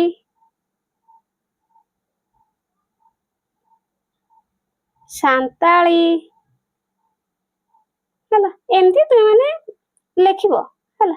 ନେକ୍ସଟ 2 ନମ୍ବର, ଏକ ନିର୍ଦ୍ଦିଷ୍ଟ ଶବ୍ଦ ବାଛ। ଉଦାହରଣ ସ୍ୱରୂପ ଆମ୍ବ। ତାହେଲେ ଗୋଟେ ଶବ୍ଦ ଆମେ ବାଛିଲେ କଣ ନା ଆମ୍ବ, ଏବଂ ବିଭିନ୍ନ ଭାଷାରେ ଏହାକୁ କଣ କୁହାଯାଏ ଶିଖି ମଜା ନିଅ। ତାହେଲେ ଏଠି ତଳେ ଅଛି ଭାଷାର ନାମ, ଏହା କିପରି କୁହାଯାଏ ଆମେ ଏଇଠି ଲେଖିବା। ଆଉ ଭାରି ମଜା ଲାଗିବ ପିଲାମାନେ, ବୁଝି ହେଲା। ତ ଦେଖ ମୁଁ ଏଠି ଲେଖି ଦଉଛି, ତୁମେ ଲେଖିନେବ। ଏଠି ଦେଖ ଭାଷାର ନାମ, ଏହା କିପରି କୁହାଯାଏ। ପ୍ରଥମେ ଆମର ଓଡ଼ିଆରେ ଆମ୍ବକୁ ଆମ୍ବ ହିଁ କୁହାଯାଏ। ତାହେଲେ ତେଲୁଗୁରେ ପିଲାମାନେ କୁହାଯାଏ ମାମିଦି। ଜାଣିଥିବେ ଯୋଉମାନେ ମତେ କମେଣ୍ଟରେ ଜଣେଇବ ହେଲା, ମାମିଦି। ତାପରେ ମରାଠୀରେ କୁହାଯାଏ ଆମ୍ବା, ଆମ୍ବକୁ କୁହାଯାଏ ଆମ୍ବା। ନେକ୍ସଟ ବଙ୍ଗାଳୀରେ କୁହାଯାଏ ଆମ୍, ବୁଝିଲା, ଆମ୍। ହିନ୍ଦୀରେ କୁହାଯାଏ ମଧ୍ୟ ଆମ୍, ଜାଣିଥିବ ଏଇଟା ନିଶ୍ଚିତ ଭାବରେ, ହିନ୍ଦୀ କିଏ ନ ଜାଣିଛି। ତାହେଲେ ହିନ୍ଦୀରେ କୁହାଯାଏ ଆମ୍। ନେକ୍ସଟ ଇଂରାଜୀରେ କଣ କୁହାଯାଏ? ଇଂରାଜୀରେ ତୁମେ ମାନେ ଜାଣିଛ, ଇଂରାଜୀରେ କୁହାଯାଏ, ଏଠି ନାହିଁ ଯେହେତୁ ଲେଖିବା କଣ, ମ୍ୟାଙ୍ଗୋ କୁହାଯାଏ ନା ନାଇଁ, ମ୍ୟାଙ୍ଗୋ ହେଲା। ତାହେଲେ ତୁମେ ମାନେ ଆଉ କଣ ସବୁ କୁହାଯାଏ ଭାଷାର ନାମ ଲେଖିବ। ଆଉ ମ୍ୟାଙ୍ଗୋର, ଯେମିତିକି ଏଠି ଇଂରାଜୀରେ ମ୍ୟାଙ୍ଗୋ ଦେଇଦେଲେ, ସେଇଭଳି ଆଉ କୋଉ ଭାଷାର ନାମ ଲେଖିବ, ଆଉ ସେ ଭାଷାରେ କଣ ଆମ୍ବକୁ କୁହାଯାଏ ତୁମେ ମାନେ ଏଠି ଲେଖିବ। ମତେ କମେଣ୍ଟରେ ଜଣେଇବା, ଆଉ କଣ ଯଦି ଅଲଗା ନାମ ଜାଣିଥିବ, ବୁଝି ହେଲା। ତାହେଲେ ଦେଖ, ଆମ ଦେଶରେ ଲୋକମାନେ ବିଭିନ୍ନ ଭାଷା କୁହନ୍ତି। ସମସ୍ତେ ନିଜ ଅଞ୍ଚଳର ସ୍ୱତନ୍ତ୍ର ଖାଦ୍ୟ, ବସ୍ତ୍ର, ସଙ୍ଗୀତ ଓ ନୃତ୍ୟକୁ ଉପଭୋଗ କରନ୍ତି। ତୁମେ ଜାଣ କି ମୋବାଇଲରେ ଏପରି ବ୍ୟବସ୍ଥା ବା ପ୍ରୟୋଗ ଅଛି ଯାହା ଗୋଟିଏ ଭାଷାରୁ ଅନ୍ୟ ଭାଷାକୁ ଅନୁବାଦ କରିପାରିବ। ଜାଣିଥିବ ନିଶ୍ଚିତ ତୁମେ ମାନେ। ଆମେ ଏହାକୁ ବ୍ୟବହାର କରି ଅନେକ ଭାଷା ଶିଖିପାରିବା ଏବଂ ବୁଝିପାରିବା, ବୁଝି ହେଲା। ତାହେଲେ ଆଗକୁ ଯିବା। ଏଠି ଦେଖ, ଆସ ଏକ ଉଦ୍ୟାନ ଏବଂ ଜଙ୍ଗଲ ବିଷୟରେ ଚିନ୍ତା କରିବା। ତାହେଲେ ଦେଖ ପିଲାମାନେ, ଏଇଠି ହଉଛି ଉଦ୍ୟାନ ଆଉ ଏଇଟା ହଉଛି ଜଙ୍ଗଲ। ଉଦ୍ୟାନରେ ବିଭିନ୍ନ ପ୍ରକାର ଫୁଲ ଲଗା ଯାଇଥାଏ ହେଲା, ତା ସହିତ ଜଙ୍ଗଲରେ ବିଭିନ୍ନ ପ୍ରକାର ବୃକ୍ଷ ଥାଏ, ତା ସହିତ ପଶୁ ପକ୍ଷୀ ମଧ୍ୟ ଥାନ୍ତି। ତ ଏଇ କଥା ତୁମେ ମାନେ ଚିନ୍ତା କରିବ। ବଗିଚା ଗୁଡିକରେ ବିଭିନ୍ନ ପ୍ରକାର ଗଛଲତା ଥାଏ, ଜଳ ଦେଇ ସେମାନଙ୍କର ନିରନ୍ତର ଯତ୍ନ ନେବା ଆବଶ୍ୟକ। ଜଙ୍ଗଲରେ ଅନେକ ପ୍ରକାର ଉଦ୍ଭିଦ, ଗଛଲତା, ପଶୁପକ୍ଷୀ ଏବଂ କୀଟ ପତଙ୍ଗ ଥାନ୍ତି। ଏଥିରେ ବିବିଧତା ଅଧିକ ଥାଏ। ତାହେଲେ ବିଚିତ୍ର କଥା ହେଉଛି ଜଙ୍ଗଲରେ ସମସ୍ତ ଉଦ୍ଭିଦ, ଗଛଲତା, ପଶୁ ଏବଂ ପକ୍ଷୀ କେବଳ ନିଜର ଯତ୍ନ ନିଅନ୍ତି ନାହିଁ, ବରଂ ଜଙ୍ଗଲକୁ ଅଧିକ ଶକ୍ତିଶାଳୀ ଓ ସୁନ୍ଦର କରିଥାନ୍ତି। ଜଙ୍ଗଲ ପରି ବିଭିନ୍ନ ସ୍ଥାନର ବିବିଧତା ମଧ୍ୟ ଆମ ଦେଶକୁ ଅଧିକ ଶକ୍ତିଶାଳୀ ଓ ସ୍ୱାବଲମ୍ବୀ କରିଥାଏ। ବିଭିନ୍ନ ସ୍ଥାନର ବିବିଧତା। ଆମ ଦେଶରେ ଆମେ କେତେ ପ୍ରକାରର ପଗଡି, ଟୋପି ଦେଖୁ, ଚିନ୍ତା କର। ରାଜସ୍ଥାନରେ ପୁରୁଷମାନେ ରଙ୍ଗୀନ ସାଫା କିମ୍ବା ପଗଡି ପିନ୍ଧନ୍ତି। ହିମାଚଳ ପ୍ରଦେଶର ଲୋକମାନେ ଟୋପି ପିନ୍ଧନ୍ତି। ଟୋପି, ପଗଡି ଦେଖି ଆମେ କହିପାରିବା ଯେ से केउठारु आसीछंती केउथरे विश्वास करंती किंबा किपरि जीविका निर्वाह करंती। विशेष करी आम देशर अनेक राज्य रे विवाह एवं अन्यान्य आनुष्ठानिक उत्सव रे टोपी पगड़ी होची परंपरा एवं सम्मान और संस्कृतिर ऐतिह्यर एक गुरुत्वपूर्ण प्रतीक। ताहले तुमे केतोटी पगड़ी और टोपीर नाम कहि परिबो। ताहले देखो पिला माने एठी सब कोन विभिन्न प्रकार पगड़ी और टोपी केमती देछि चित्र। ताहले आमे लेखिबा हैला एठी लेखिबा। देखो मु लेखि दोजी तुमे माने लेखिबो हैला। एठी लेखिबो उत्तर रे हां कहि परिबु हैला। तो चित्र रे दिया जाइथिया पगड़ी ताहले एटा होची पिला माने एक रे राजस्थानी पगड़ी। कोन राजस्थानी पगड़ी हैला राजस्थानी पगड़ी। तापरे एटा देखो पिला माने ये होची गुजराती पगड़ी। गुजराती पगड़ी ताहले एटा होची पिला माने उत्तर पूर्वांचलर पारंपरिक टोपी लेखिबो हैला। उत्तर पूर्वांचलर पारंपरिक टोपी पूर्वांचलर पारंपरिक टोपी। नेक्स्ट हैला तो देखियो पिला माने महाराष्ट्रीय पगड़ी। एटा होची महाराष्ट्रीय पगड़ी। महाराष्ट्रीय पगड़ी लिखिबो। ताहले एटा तो माने जानिथिबो समस्ते हेलमेट साइकिल चलाइबा समय पिंधा जाय थाए सुरक्षा टोपी बरा बा हेलमेट याकू कह जाय। तापरे एटा होची हिमाचली टोपी हैला बा कुल्लू टोपी कहंती। कोन पिला माने कुल्लू टोपी बा हिमाचली टोपी लिखि परिबो। हिमाचली टोपी ठीक अछि। तापरे एटा मध्ये तुम माने जानि परिथिबो पंजाबी बा सिख पगड़ी।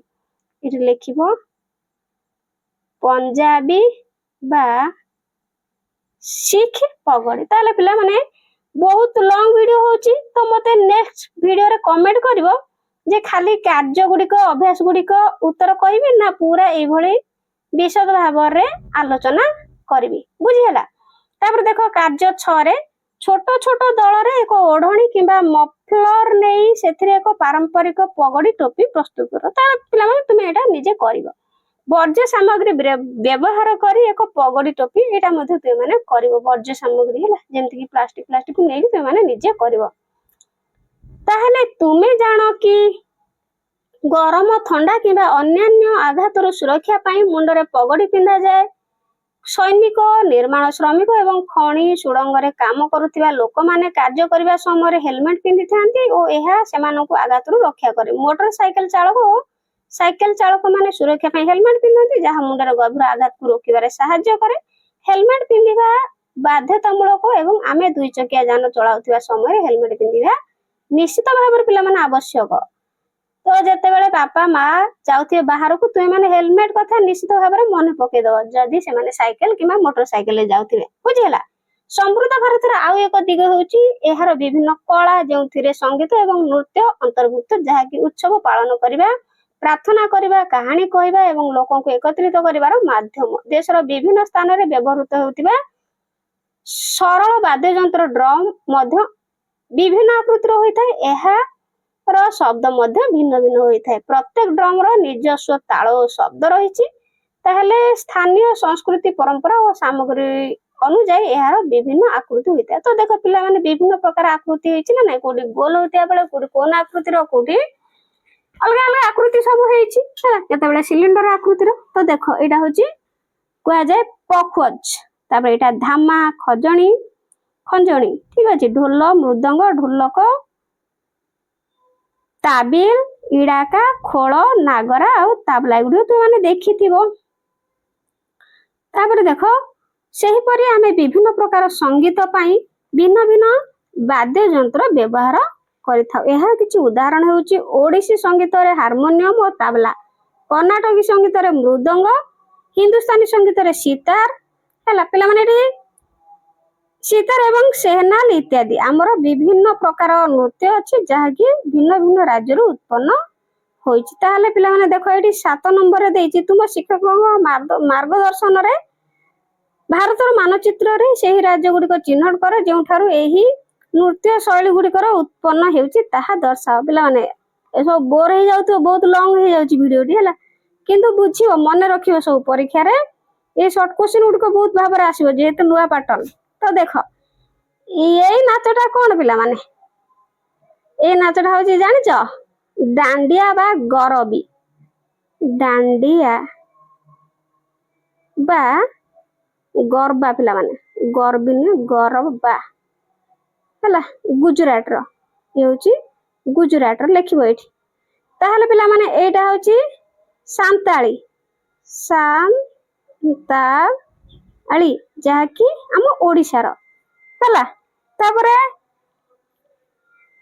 ଏଇ ନୃତ୍ୟ ହଉଛି ପିଲାମାନେ ଭାଙ୍ଗଡା ପଞ୍ଜାବର ଭାଙ୍ଗଡା। ତାହେଲେ ଏଇ ନୃତ୍ୟ ହଉଛି ପିଲାମାନେ ଘୁମର ରାଜସ୍ଥାନର ଲେଖିବ ଘୁମର ଗୁ ଲେଖିବ ହେଲା ଘୁମର ଆଉ ଥରେ ଲେଖି ଦଉଛି ଏମିତି ତୁମେ ମାନେ ଲେଖିବ ଘୁମର ହଉଛି ରାଜସ୍ଥାନର। ଓକେ ତାହେଲେ ଏଇ ନୃତ୍ୟ ଦେଖ କଥକଳି ହେଲା କଥକଳି କୁହାଯାଏ। ଏଇଟା ହଉଛି କେରଳର। ନେକ୍ସଟ ଏଇଟା ହଉଛି ପିଲାମାନେ ଛଉ ନୃତ୍ୟ ମୟୂରଭଞ୍ଜର ହେଲା ଓଡ଼ିଶାରେ ଆମର ଛଉ ନୃତ୍ୟ। ତାହେଲେ ଏଇ ନାଚ ହଉଛି ପିଲାମାନେ ଭାରତ ନାଟ୍ୟମ ଭାରତ ନାଟ୍ୟମ ତୁମେ ମାନେ ଜାଣିଛ ଏଇଟା ହଉଛି ତାମିଲନାଡୁ ରାଜ୍ୟର। ତାପରେ ଏଇ ନୃତ୍ୟ ହଉଛି ପିଲାମାନେ ଓଡ଼ିଶୀ ନିଶ୍ଚିତ ଭାବରେ ଜାଣିଥିବ ଆମ ଓଡ଼ିଶାର ହେଲା ଓଡ଼ିଶୀ। ତାହେଲେ ଏଇ ନୃତ୍ୟ ହଉଛି ପିଲାମାନେ ମଣିପୁରୀ ନୃତ୍ୟ ମଣିପୁରୀ ଲେଖିବ ବୁଝିଲା ମଣିପୁରୀ ବା ମଣିପୁର ରାଜ୍ୟର ହେଲା। ପିଲାମାନେ ଭିଡିଓ ଦେଖୁଛ କିନ୍ତୁ ସବସ୍କ୍ରାଇବ କରୁନ ବହୁତ କଷ୍ଟ ହଉଛି ଭିଡିଓ ବନେଇବା ପାଇଁ ହେଲା ଆଉ ଚ୍ୟାନେଲକୁ ପ୍ଲିଜ ସବସ୍କ୍ରାଇବ କରିଦବ ହେଲା। ଲେଖ 1 ନମ୍ବର ତୁମେ କେଉଁ କେଉଁ ପାରମ୍ପରିକ ଭାରତୀୟ ବାଦ୍ୟଯନ୍ତ୍ର ବିଷୟରେ ଜାଣିଛ। ତାହେଲେ ପିଲାମାନେ ପାରମ୍ପରିକ ଭାରତୀୟ ବାଦ୍ୟଯନ୍ତ୍ର ହେଉଛି ଲେଖିବ ହାରମୋନିୟମ ଉତ୍ତରରେ ଲେଖିବ ହାରମୋନିୟମ ମୋନିୟମ ତା ସହିତ ତାବଲା ହେଲା ତାବଲା ମୃଦଙ୍ଗ ହେଲା ଆଉ ବଂଶୀ ଏସବୁ ପାରମ୍ପରିକ ହେଲା ବଂଶୀ ଆହୁରି ଗିନି ଆଉ ଖୋଳ ହେଲା ଏଗୁଡ଼ିକ ସବୁ ପିଲାମାନେ ଆମ ଭାରତର ପାରମ୍ପରିକ ବାଦ୍ୟଯନ୍ତ୍ର। ନେକ୍ସଟ 2 ନମ୍ବର ସ୍ଥାନୀୟ ଭାବରେ ଉପଲବ୍ଧ ସାମଗ୍ରୀରୁ ଏକ ବାଦ୍ୟଯନ୍ତ୍ର ତିଆରି କରିବାକୁ ଚେଷ୍ଟା କର। ତାହେଲେ ପିଲାମାନେ ଏଠି ତୁମେ ମାନେ ତାହେଲେ କିଛି ସାମଗ୍ରୀରୁ କଣ କରିବ ବାଦ୍ୟଯନ୍ତ୍ର ତିଆରି କରିବାକୁ ଚେଷ୍ଟା କର। ଏଠି ମୁଁ କହି ଦଉଛି ତୁମେ ମାନେ ନିଜେ କରିବ ହେଲା। ତ ଗୋଟିଏ ଖାଲି ପ୍ଲାଷ୍ଟିକ ବୋତଲରେ କିଛି ଛୋଟ ଗୋଡ଼ି ବା ଶୁଖିଲା ମଞ୍ଜି ଭର୍ତ୍ତି କରି ଆମେ ଅତି ସହଜରେ ଏକ ଝୁଣଝୁଣା ବାଦ୍ୟଯନ୍ତ୍ର ତିଆରି କରିପାରିବା। ଠିକ ଅଛି ଏହା ଛଡା ଖାଲି ଟିଣ ବା ଡବା ବା ନଡ଼ିଆ ସଢେଇ ଉପରେ ବେଲୁନ ଟାଣି ବାନ୍ଧି ଦେଲେ ତାହା ଏକ ଢୋଲକ ପରି ସୁନ୍ଦର ବାଜିବ। ଏମିତି ତୁମେ ମାନେ ଲେଖିନବ ଆଉ ନିଜେ ଚେଷ୍ଟା କରିବ କରିବା ପାଇଁ ବୁଝିହେଲା। ଏକତ୍ୱର ଭାବ ଭାରତ ହେଉଛି ଏକ ଏକତ୍ୱର ଭାବର ଏକ ଉଜ୍ଜଳ ଉଦାହରଣ।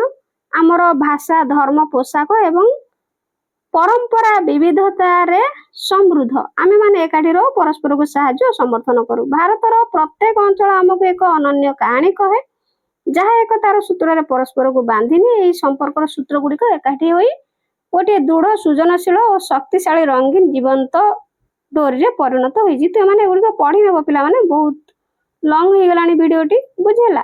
ତାପରେ ଦେଖ ଆସ ଚିନ୍ତା କରିବା। 1 ନମ୍ବର ଯଦି ତୁମେ ଆଉ ଗୋଟିଏ ଭାରତୀୟ ଭାଷା ଶିଖିପାରିବ ତେବେ କେଉଁ ଭାଷାଟିକୁ ବାଛିବ ଓ କାହିଁକି।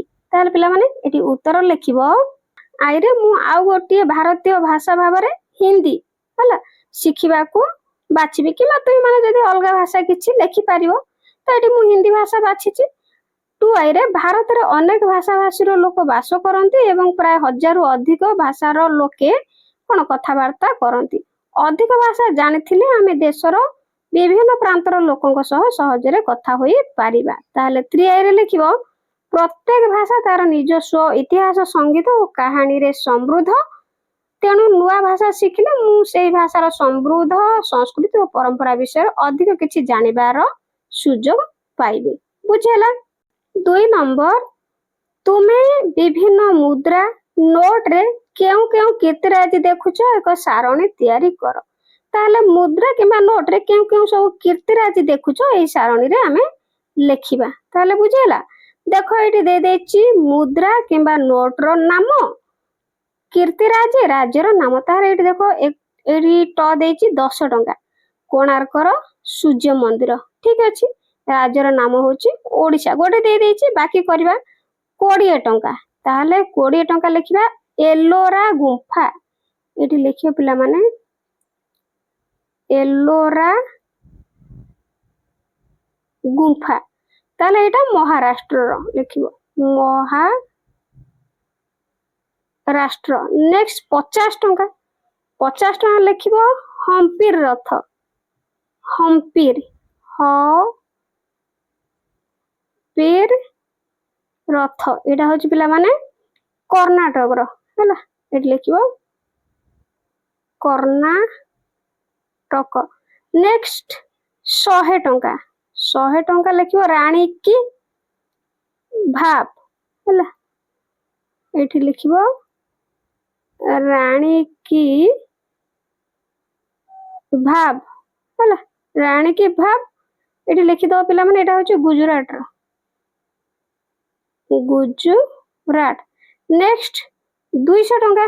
ତାହେଲେ ଏଇଠି 200 ଟଙ୍କାରେ ଲେଖିବା ସାଞ୍ଚି ସ୍ତୂପ ହେଲା। ସାଞ୍ଚି ସ୍ତୂପ, ଶାନ୍ତି ନୁହେଁ ପିଲାମାନେ, ସାଞ୍ଚି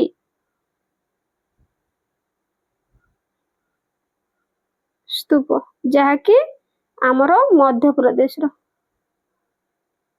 ମଧ୍ୟପ୍ରଦେଶ। 500 ଲାଲକିଲ୍ଲା।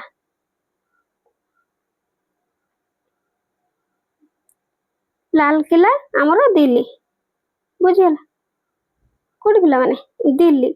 ନେକ୍ସଟ 3 ନମ୍ବର, ନିମ୍ନରେ ଦିଆଯାଇଥିବା ଚିତ୍ର ମଧ୍ୟରୁ ଭାରତୀୟ ମୁଦ୍ରାର ସଂକେତକୁ ଚିହ୍ନଟ କର। ଅନ୍ୟ କେଉଁ ଦେଶର ମୁଦ୍ରାର ସଂକେତକୁ ତୁମେ ଚିହ୍ନଟ କରିପାରିବ? ତାହେଲେ ପିଲାମାନେ ଏଇଠି ଆମେ ଭାରତୀୟ ବାଛିଦବା ହେଲା। ଭାରତୀୟ ଏଥି ମଧ୍ୟରୁ କିଏ? ଏଇଟା ଭାରତୀୟ ମୁଦ୍ରାର ସଂକେତ। ଠିକ ଅଛି। ତାହେଲେ ଆଉ ଗୋଟେ ଯଦି ବାଛିବା, ଏଇଟା ହଉଛି ପିଲାମାନେ କଣ ଡଲାର ବାଛି ପାରିବ ନା ନାଇଁ ହେଲା, ଯାହାକି ଆମେରିକାର ହେଲା।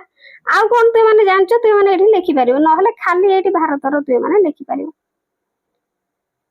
ତାପରେ ଦେଖ 4 ନମ୍ବର, 10 ଟଙ୍କିଆ ନୋଟରେ ତୁମେ କେଉଁ ପଶୁ ଗୁଡିକ ଦେଖୁଛ? ତାହେଲେ ପିଲାମାନେ 10 ଟଙ୍କିଆ ନୋଟରେ ଆମେ କେଉଁ ପଶୁ ଗୁଡିକ ଦେଖୁଛେ? ତାହେଲେ ଆର ଉତ୍ତର ଲେଖିବା। ଉତ୍ତର, ଗୋଟିଏ 10 ଟଙ୍କିଆ ନୋଟକୁ ଭଲ ଭାବରେ ପର୍ଯ୍ୟବେକ୍ଷଣ କଲେ ଆମେ ସେଥିରେ କିଛି ପଶୁଙ୍କର ଚିତ୍ର ଦେଖିପାରିବା। 2i ରେ ନୋଟର ଆଗ ପଟେ ଆମ ଦେଶର ଜାତୀୟ ସଂକେତ ରହିଛି, ଯେଉଁଥିରେ ଗୋଟିଏ ବୃତ୍ତାକାର ପିଣ୍ଡି ଉପରେ 3ଟି ସିଂହ ଠିଆ ହୋଇଥିବାର ଦେଖାଯାଏ। 3i ରେ ଲେଖିବ ଏହି ସିଂହ ମାନେ ଆମ ଦେଶର ଶକ୍ତି, ସାହସ ଓ ଆତ୍ମବିଶ୍ୱାସର ପ୍ରତୀକ ଅଟନ୍ତି। i ରେ ଏହା ବ୍ୟତୀତ ନୋଟର ପଛପଟେ ଆମ ଓଡ଼ିଶାର ପ୍ରସିଦ୍ଧ କୋଣାର୍କ ସୂର୍ଯ୍ୟ ମନ୍ଦିରର ଚିତ୍ର ରହିଛି। ସେହି ମନ୍ଦିରର ଚିତ୍ରରେ ଚକ ସହିତ ଘୋଡାର ପ୍ରତିଛବି ମଧ୍ୟ ଦେଖିବାକୁ ମିଳେ। ବୁଝିହେଲା? 5 ନମ୍ବର, ତୁମେ ତୁମର ବିଦ୍ୟାଳୟରେ କିମ୍ବା ଅନ୍ୟ କୌଣସି ସ୍ଥାନରେ ଭାରତର କେତେ ଜଣ ମହାନ ବ୍ୟକ୍ତିଙ୍କ ଫଟୋ ଦେଖିଥିବ। ନିଶ୍ଚିତ ଭାବରେ ବିଦ୍ୟାଳୟ ମାନଙ୍କରେ ଟଙ୍ଗା ହେଇଥିବ, ତୁମେ ଦେଖିଥିବ। ତଳେ ଦେଖାଯାଇଥିବା ଏହି ମହାନ ପୁରୁଷ ଏବଂ ମହିଳାଙ୍କ ନାମ ଚିହ୍ନଟ କର ଏବଂ ସେମାନଙ୍କ ଅବଦାନ ବିଷୟରେ ଲେଖ। ତାହେଲେ ପିଲାମାନେ ଏଇ ମହିଳା କିମ୍ବା ମହାନ ବ୍ୟକ୍ତିଙ୍କ ଫଟୋ ହେଲା, ଯେ କି ଭାରତର, ତ ସେମାନଙ୍କୁ ଆମେ ଚିହ୍ନିବା, ଚିହ୍ନିକି ତାଙ୍କର ଅବଦାନ ବିଷୟରେ ଲେଖିବା। ତାହେଲେ ପିଲାମାନେ ଇଏ ପ୍ରଥମରେ ଇଏ କିଏ? ଇଏ କାହାଙ୍କ ଫଟୋ ଚିତ୍ର? ଇଏ ହଉଛନ୍ତି ଭଗତ ସିଂ। ଠିକ ଅଛି। ତାହେଲେ ଇଏ ହଉଛନ୍ତି ଝାନ୍ସୀ ରାଣୀ ଲକ୍ଷ୍ମୀବାଇ। ताहले एई चित्रटी हेउची नेताजी सुभाष चंद्र बोस। ताहले एई चित्रटी तुम माने समस्त जानिथिबो डॉक्टर एपीजे अब्दुल कलाम हला। ताहले ये होचंदी हमर सर्वपल्ली डॉक्टर सर्वपल्ली राधाकृष्णन एवं ये होचंदी हमर छत्रपति शिवाजी महाराज। ताहले एमानंक विषय रे आमे एमानंक अवदान विषय रे लेखिबा बुझियला। मन रखियो प्रथम हेउचंदी भगत सिंह, द्वितीय रे होचंदी झांसी रानी लक्ष्मीबाई, तृतीय रे ये होचंदी सुभाष चंद्र बोस जे कि नेताजी भाबरे प्रसिद्ध। तो ये होचंती डॉक्टर एपीजे अब्दुल कलाम, ये होचंती डॉक्टर सर्वपल्ली राधाकृष्णन, ये होचंती छत्रपति शिवाजी। ताहले एमानंक विषय रे आमे लेखिबा। ताहले पिला माने प्रथमे भगत सिंह को विषय रे लेखिबो। से भारतीय स्वाधीनता संग्राम रो जणे अग्रणी युव विप्लवी थिले। देश को इंग्रेज शासन रो मुक्त करिया पई से निज जीवन को उत्सर्ग करथिले एवं हसी हसी फांसी कुंड रे झुली पड़िथिले। नेक्स्ट 2 नंबर लेखिबो झांसी रानी लक्ष्मीबाई। से 1857 मसियार सिपाही विद्रोह जहा को भारत रो प्रथम स्वाधीनता संग्राम कहा जाय रो जणे प्रमुख नेत्री थिले। निज राज्य झांसी को इंग्रेज मानक कबल रक्षा करिया पई से पीठी निज पुत्र को बांधी अत्यंत वीरत्वर सह युद्ध करथिले एवं वीरगति प्राप्त करथिले। भारतीय नारी शक्ति एवं देश प्रेम से एक अमर प्रतीक। नेक्स्ट पिला माने तृतीय रे हमें देखिथिले नेताजी सुभाष चंद्र बोस। से जणे महान स्वाधीनता संग्रामी। से भारत बाहर आजादी हिंद फौज गठन करी इंग्रेज मानक विरुद्ध रे सशस्त्र संग्राम करथिले। तांकर स्लोगान थिला तुमे मते रक्त दियो मु तुमको स्वाधीनता देबी। ताहले चतुर्थ नंबर चित्रटी थिला डॉक्टर एपीजे अब्दुल कलाम कर। ताहले भारतर 11तम राष्ट्रपति तथा जने विशिष्ट वैज्ञानिक। तांको भारतर मिसाइल मैन कहा जाए। भारतर महाकाश गवेषणा जहा कि इसरो हला। तारे कोन Indian space research organisation full form एवं प्रतिरक्षा डीओ क्षेत्र रे क्षेपणास्त्र निर्माण रे तांकर अवदान अतुलनीय। ताहले 5 रे ते माने लेखिबो डॉक्टर सर्वपल्ली राधाकृष्णन।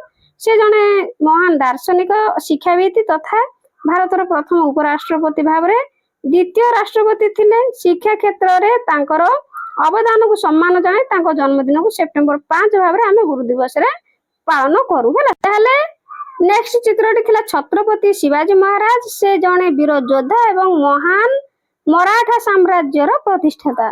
मोगल मानक विरुद्ध रे से अनेक युद्ध करथिले। तांकर अभुला गरिला युद्ध नीति एवं सुशासन पाई से इतिहास रे सर्वदा प्रसिद्ध। नेक्स्ट पिला माने 7 नंबर प्रकल्प सांस्कृतिक गोटे मेला प्रकल्प ठीक अछि। भारतर समृद्ध विविधता को पालन कर जेउठारे प्रत्येक राज्य निजर गौरवर कहानी कहती। प्रथमे श्रेणी को विभिन्न दल रे विभक्त कर। तापरे प्रत्येक दल को भारतर भिन्न भिन्न राज्य नाम रे नामित कर। तापरे प्रत्येक दल सेमानकर निर्धारित राज्य संपर्क रे तथ्य संग्रह करी सेमानकर पारंपरिक पोशाक लोकप्रिय खाद्य पर्वपर्वाणी भाषा नृत्य किंबा संगीत उपर एक विवरणी प्रस्तुत करी उपस्थापन करिवे। ताहले तुमे निर्धारित राज्यर पोस्टर प्लास्कार्ड इत्यादि प्रस्तुत करि परिबो। ता सहित श्रेणी रे एक सांस्कृतिक मेला आयोजन कर। प्रत्येक दल निजर कोन राज्यर बूथ स्थापन करि परिबे। शिक्षार्थी माने पाली करी अन्य बूथ प्रदर्शन करि परिबे एवं प्रत्येक राज्य विषय रे शिखिबे। मेला सरिबा परे समस्त छात्र छात्री सह आलोचना कर। प्रत्येक राज्य रे तुमे केउ अनन्य वैशिष्ट्य गुडी को पाइलो तापरे राज्य गुडी को मधरे की सम्मानता पाइलो। ताहले पिला माने एटा निजे करिवो तथापि एटी उत्तर कहि दूची तुमे माने करि नेबो हला। ताहले पिला माने उत्तर लेखिबो श्रेणी गृह रे उपस्थापन करिया पई कहिछि ना तेनु लेखिबो सम्माननीय शिक्षक किंबा शिक्षयित्री लेखिबो एवं मोर प्रिय सहपाठी बंधुगण आम दल आम गाँव किछि वयस्क व्यक्ति जेपरि कि जेजे बाबा और आई मां सह आम राज्यर महापुरुषों अवदान विषय रे आलोचना करिथिलु। सेमानंक ठारू आमे आम माटीर अनेक वीर संतानक विषय रे जानिबा को पाइलु। ताहले वयस्क मानक ठारू सुनिथिया महान व्यक्ति माने हेले बक्सी जगबंधु। से कहिले जे इंग्रेज मानक अन्याय विरोध रे प्रथमे स्वर उत्तोलन करथिबा पाइक विद्रोह रो मुख्य सेनापति थिले बक्सी जगबंधु। तांकर साहस अतुलनीय थिला। उत्कल गौरव मधुसूदन दास। आज आमे जो स्वतंत्र ओडिशा प्रदेश रे रहउछु ताहा तांकर उद्यम और बलिदान रो फल। ओडिया भाषा और जाति को बंचाई रखिबारे से मुख्य भूमिका नेइथिले। वीर सुरेंद्र साहेब पश्चिम ओडिशा रो एही वीर संग्रामी इंग्रेज मानक विरोध रे आजीवन लड़ाई करी ଜେଲରେ ନିଜର ଶେଷ ନିଶ୍ୱାସ ତ୍ୟାଗ କରିଥିଲେ ମଧ୍ୟ ହାର ମାନି ନଥିଲେ। ମା ରମାଦେବୀ କେବଳ ପୁରୁଷ ନୁହନ୍ତି, ଆମ ରାଜ୍ୟର ମହିଳାମାନେ ମଧ୍ୟ ଦେଶ ପାଇଁ ଲଢିଛନ୍ତି। ରମାଦେବୀ ଗାନ୍ଧୀଜୀଙ୍କ ଡାକରାରେ ନିଜର ସମସ୍ତ ଅଳଙ୍କାର ଦେଶ ପାଇଁ ଦାନ କରି ଦେଇଥିଲେ ଏବଂ ନିଃସ୍ୱାର୍ଥପର ଭାବେ ଗରିବଙ୍କ ସେବା କରିଥିଲେ। ଏଥିରୁ ଆମେ କଣ ଶିଖିଲୁ?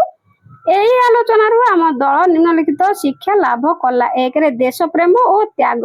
ନିଜ ବ୍ୟକ୍ତିଗତ ସ୍ୱାର୍ଥ ଅପେକ୍ଷା ଦେଶ ଏବଂ ସମାଜର ମଙ୍ଗଳ ପାଇଁ କାମ କରିବା ସବୁଠାରୁ ବଡ଼ ଧର୍ମ। 2ରେ ସାହସ ଓ ନିର୍ଭୀକତା। ଅନ୍ୟାୟ ଏବଂ ଅତ୍ୟାଚାର ବିରୁଦ୍ଧରେ ଆମକୁ ସବୁବେଳେ ସାହସର ସହିତ ଠିଆ ହେବାକୁ ପଡ଼ିବ। 3ରେ ମାତୃଭାଷା ପ୍ରତି ସମ୍ମାନ।